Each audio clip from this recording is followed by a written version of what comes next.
14 y en el Nuevo Testamento Apocalipsis 14, 6 al 12. Así que la profecía es importantísima en la experiencia del cristiano y de la iglesia. Sin embargo, debemos saber interpretar la profecía.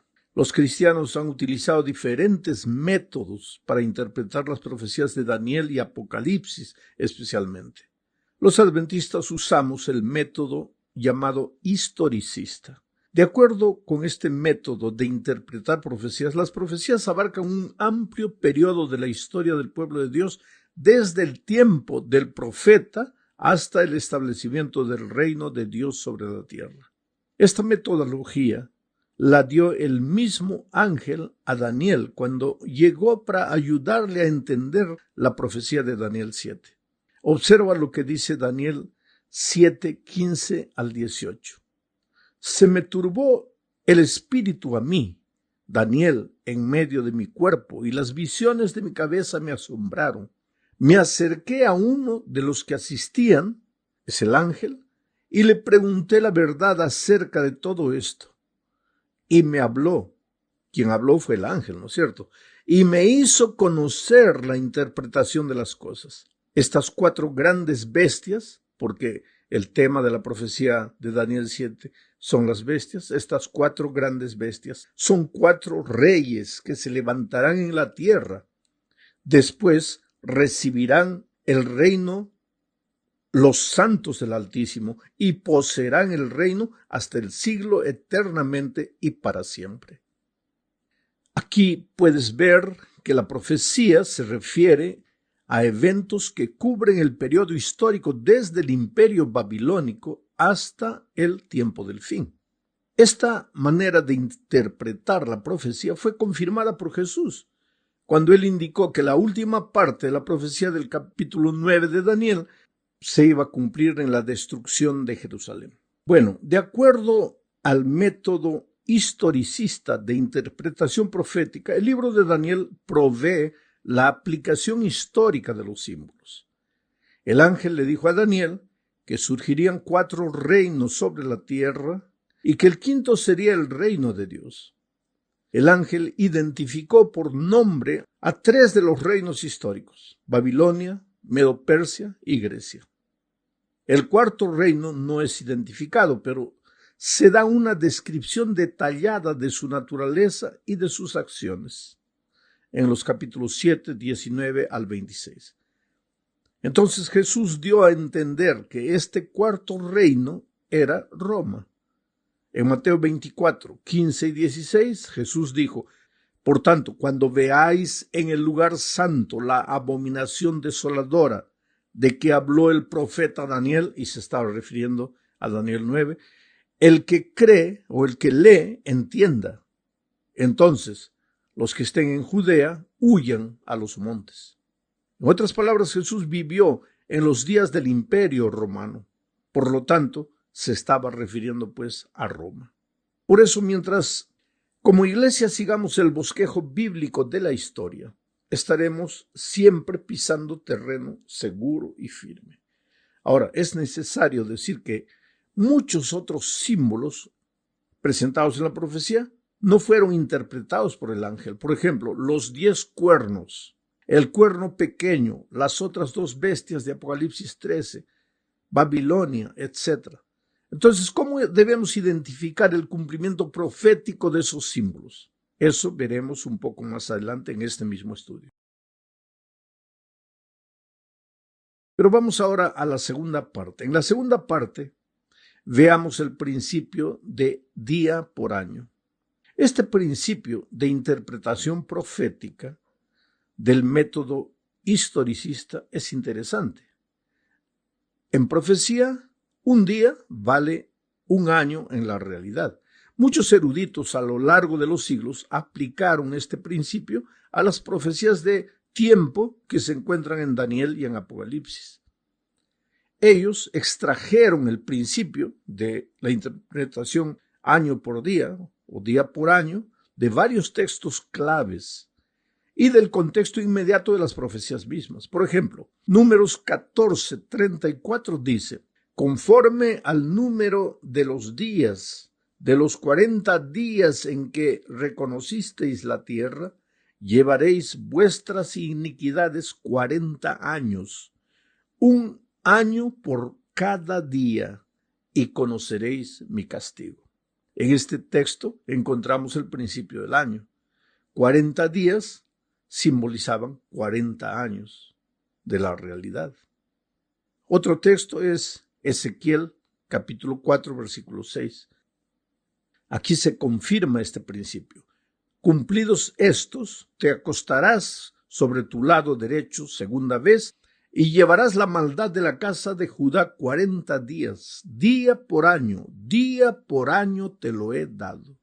En estos dos pasajes podemos ver claramente la idea del principio de día por año, y cuando estudiamos dentro del método historicista las profecías de Daniel y de Apocalipsis, cada vez que encontramos mencionado un día significa un año, o tarde y mañana de un día, un año, o 42 meses, entonces multiplicamos 42 meses por 30 días que tiene el mes y el resultado lo aplicamos a la interpretación como años. Y este principio fue sacado de estos textos. Veamos ahora la identificación del cuerno pequeño. ¿Qué herramientas deberíamos emplear para identificar el bosquejo histórico que se encuentra en las visiones? Y consecuentemente, ¿cómo podríamos identificar al cuerno pequeño? Mira, tenemos que movernos de lo que está claramente revelado en las profecías mismas hacia lo que ha sido dejado sin definir en términos históricos. Tenemos que darnos cuenta de que en Daniel 2 y 7 encontramos el bosquejo más importante de la profecía, tanto de Daniel como del Apocalipsis. Esta columna vertebral, que es el desfile de las naciones, provee el bosquejo histórico que debe ser utilizado al identificar otras profecías como la del cuerno pequeño, por ejemplo. Sabemos que el cuarto reino es Roma y que de acuerdo con la profecía sería Roma dividida en 10 pequeños reinos y que uno de esos pequeños reinos se levantaría como un poder político y religioso que dominaría a los otros. Bueno, cerca del año 200 después de Cristo, Hipólito interpretó a la cuarta bestia como los romanos y al cuerno pequeño como el anticristo que se levanta, un poder religioso que se levanta contra Dios y contra la iglesia. ¿Cómo podemos identificar al cuerno pequeño? Hay algunas características mencionadas en Daniel 7 y 8. La primera es que es un poder perseguidor, especialmente perseguidor del pueblo de Dios. ¿Y quién es el pueblo de Dios? El pueblo que quiere hacerle caso a la palabra de Dios y no a las tradiciones humanas. Segunda característica, este poder representado por el cuerno pequeño se exalta a sí mismo y se considera Dios y blasfema contra Dios, atribuyéndose prerrogativas divinas. Entonces, si tú quieres identificar al cuerno pequeño, tienes que buscar hoy día un poder religioso que se exalte de tal manera que cree que su voz es la voz de Dios y que se atribuye prerrogativas divinas. Entonces tú sabrás a quién simboliza ese poder representado por el cuerno pequeño. Tercera característica, el poder de este cuerno pequeño le dura 1260 años. Quiere decir, él existe a lo largo de los años hasta el fin, pero el poder de perseguir, de maltratar como autoridad absoluta le dura 1260 años. Para identificarlo tendríamos que buscar en la historia un poder religioso, político, mezclado, que persiguió a los seguidores de la palabra de Dios durante la Edad Media y durante un periodo de 1260 años. Otra característica más del cuerno pequeño, de acuerdo a Daniel 7 y 8, la existencia de este cuerno se prolonga hasta el tiempo del fin. Y otra característica más, finalmente será destruido, pero de forma sobrenatural, no por causa de los hombres, sino por la intervención divina. Hablemos ahora del juicio investigador. Mira, en Daniel 8:14 encontramos la profecía de las 2300 tardes y mañanas que siguiendo el principio de interpretación de día por año se refiere a 2300 años. Esta profecía se le reveló a Daniel con la siguiente advertencia. Vamos a leer Daniel 8:26. La visión de las tardes y mañanas que se ha referido es verdadera. Y tú guarda la visión porque es para muchos días. Y el profeta añade en el versículo 27, yo, Daniel, quedé quebrantado y estuve enfermo algunos días. Estaba espantado a causa de la visión y no la entendía. La visión fue la siguiente. El profeta Daniel oyó una voz que le decía, hasta 2300 tardes y mañanas y el santuario será purificado. Ahora él estaba con dificultad para entender a qué se refería eso, y el ángel viene y le explica lo que acabamos de leer. Daniel sigue diciendo que oró pidiéndole a Dios que le revelara el significado de la profecía y que como consecuencia de eso, pues el ángel se le presentó nuevamente y le dijo lo que está registrado en Daniel 9, 23 al 27. Al principio de tus ruegos fue dada la orden, y yo he venido para enseñártela porque tú eres muy amado. Entiende pues la orden y entiende la visión. Sabe pues y entiende que desde la salida de la orden para restaurar y edificar a Jerusalén hasta el Mesías príncipe habrá 7 semanas y 62 semanas. Por otra semana más confirmará el pacto con muchos. A la mitad de la semana hará cesar el sacrificio y la ofrenda. Mi amigo querido, este texto contiene los datos necesarios para entender esta profecía de las 2300 tardes y mañanas. Sobre la base de esta declaración podemos hacer lo siguiente. Vamos a hacer una secuencia. Primero, observa que el periodo profético de los 2300 años empieza cuando sale la orden para restaurar y edificar Jerusalén. Ahora, la historia registra que esa orden la dio el rey Artajerjes de Persia el año 457 a.C. Entonces, este es el momento, el año del comienzo del periodo profético de las 2300 tardes y mañanas. En segundo lugar, la profecía decía que desde el año 457 a.C. hasta el Mesías príncipe, o sea, hasta el bautismo de Jesús, porque ahí empezó su ministerio, habría 7 semanas y 62 semanas. Este total de 69 semanas, en lenguaje profético, si multiplica 69 por 7 días de la semana, equivale a 483 años. Esto nos lleva hasta el año 27 después de Cristo, fecha exacta cuando, según la historia, se lleva a cabo el bautismo de Jesús. Quiere decir, hasta aquí la profecía se ha cumplido con exactitud. Tercer punto. La profecía hablaba de una semana más, que nos lleva del año 27 al 34 después de Cristo, cuando el pueblo judío en 34 apedreó al diácono Esteban y con eso se terminó el tiempo asignado al pueblo judío. 70 semanas, dice el texto, están determinadas sobre tu pueblo. Entonces, esto también se cumplió con exactitud.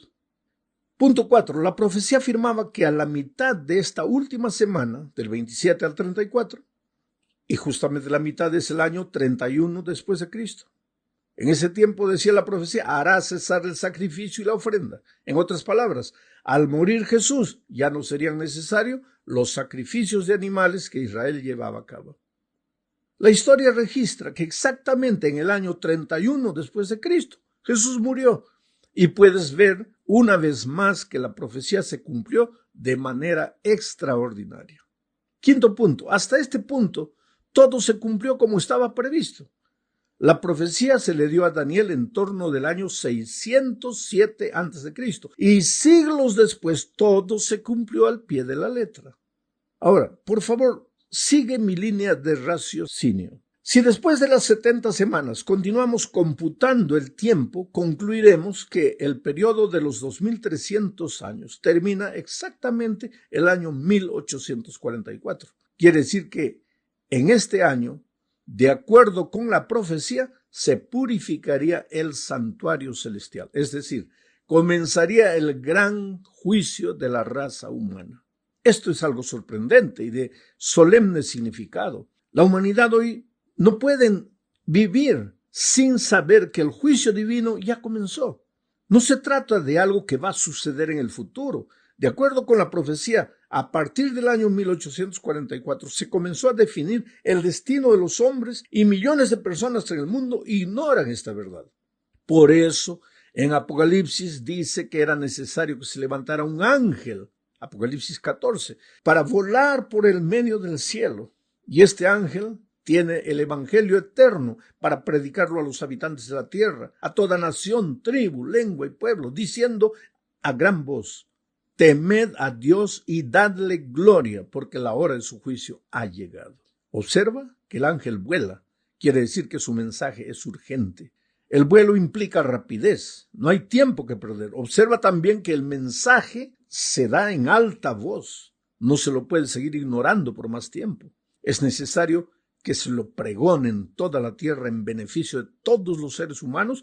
Y finalmente observa que este evangelio es eterno, no es nada nuevo. Nada fue inventado por alguien. Es la historia del maravilloso amor de Dios por los seres humanos. Bueno, llegamos al fin de este comentario hablando de la tipología como profecía. La tipología se basa en el entendimiento de que hay un método de revelación a través de la historia de la salvación.